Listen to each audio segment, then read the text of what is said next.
Assalamualaikum warahmatullahi wabarakatuh.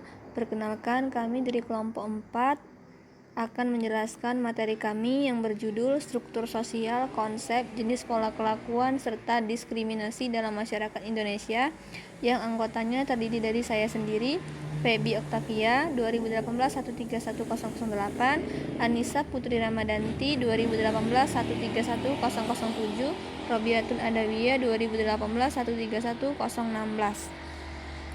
Struktur sosial Indonesia. Struktur sosial adalah suatu tingkatan dalam masyarakat. Struktur sosial masyarakat Indonesia sendiri dapat digolongkan dalam dua ciri, yaitu struktur secara horizontal yang mana merupakan struktur sosial yang berdasarkan atas perbedaan adat, agama, suku bangsa, serta perbedaan kedaerahan.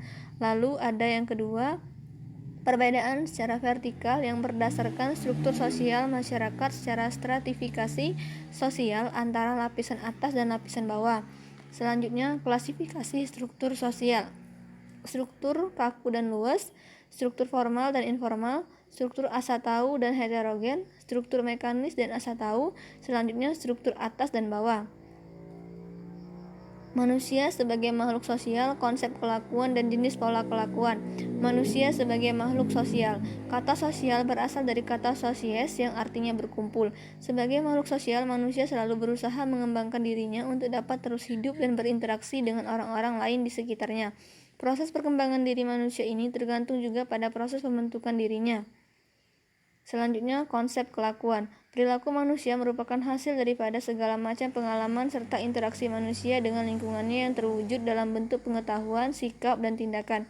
Perilaku dapat diberi batasan sebagai suatu tanggapan individu terhadap rangsangan yang berasal dari dalam maupun luar diri individu tersebut. Secara garis besar, perilaku terdiri dari dua macam, yaitu perilaku pasif, respon internal, perilaku yang sifatnya masih tertutup terjadi dalam diri individu dan tidak dapat diamati secara langsung. Selanjutnya, perilaku aktif, respon eksternal, perilaku yang sifatnya terbuka. Perilaku aktif adalah perilaku yang dapat diamati langsung berupa tindakan yang nyata. Jenis pola kelakuan. Ada beberapa jenis pola perilaku yang ditinjau dari sudut pandangan yang berbeda. Yang pertama, perilaku tertutup. Artinya perilaku itu tidak dapat ditangkap melalui indera, melainkan harus menggunakan alat pengukuran tertentu seperti psikotes. Yang kedua, perilaku terbuka, yaitu perilaku yang bisa langsung dapat diobservasi melalui alat indera manusia.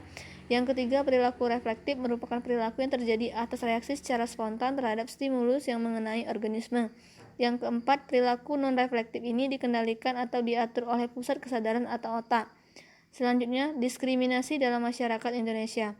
Diskriminasi adalah sikap membedakan secara sengaja terhadap golongan-golongan yang berhubungan dengan kepentingan tertentu. Pembedaan tersebut biasanya didasarkan pada agama, etnis, suku, dan ras. Diskriminasi cenderung dilakukan oleh kelompok mayoritas terhadap kelompok minoritas. Diskriminasi memiliki beberapa jenis, diantaranya rasisme, seksisme, ageisme, tokenisme, racial discrimination. Penyebab terjadinya diskriminasi. Yang pertama, karena prasangka, merupakan perasaan negatif terhadap seseorang atau kelompok semata-mata berdasar pada keanggotaan dalam sebuah kelompok tertentu. Yang kedua, stereotip, merupakan citra kaku tentang kelompok ras dan budaya lain tanpa memperhatikan kebenaran atau citra tersebut. Contoh stereotip adalah pandangan terhadap lapisan bawah masyarakat yang dinilai bersifat bodoh, tidak berambisi, malas, serta lain-lain. Selanjutnya, contoh kasus diskriminasi masyarakat Indonesia. Diskriminasi ras dan etnik di tengah kemajemukan masyarakat Indonesia. Indonesia merupakan negara multikultural yang terdiri dari berbagai suku dan budaya. Hal ini menyebabkan perbedaan menjadi hal yang lumrah di tengah-tengah masyarakat. Beberapa kasus diskriminasi ras dan etnis pernah terjadi di Indonesia. Salah satunya terjadi di daerah istimewa Yogyakarta, tepatnya 3 tahun silam. Sekian penjelasan dari kelompok 4, kami akhiri. Wassalamualaikum warahmatullahi wabarakatuh.